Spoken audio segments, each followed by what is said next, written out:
potentially dangerous situations. Specially built receivers can be automatically activated by the signal to warn of the impending hazard.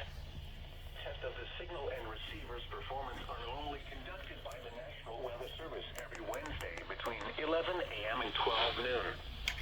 If there is a threat of or existing severe weather in the area on Wednesday, the test will be postponed until the next available good weather day.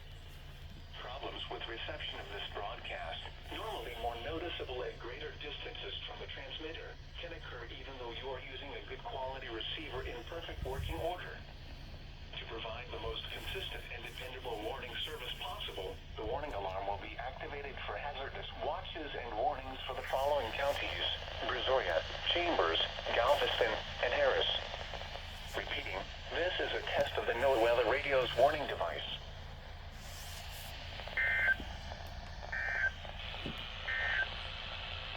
The forecast. Wow, this is the latest I've ever gotten from HGX. It's 12:04 p.m. They were supposed to do this at 11:20. Man, HGX was very late today.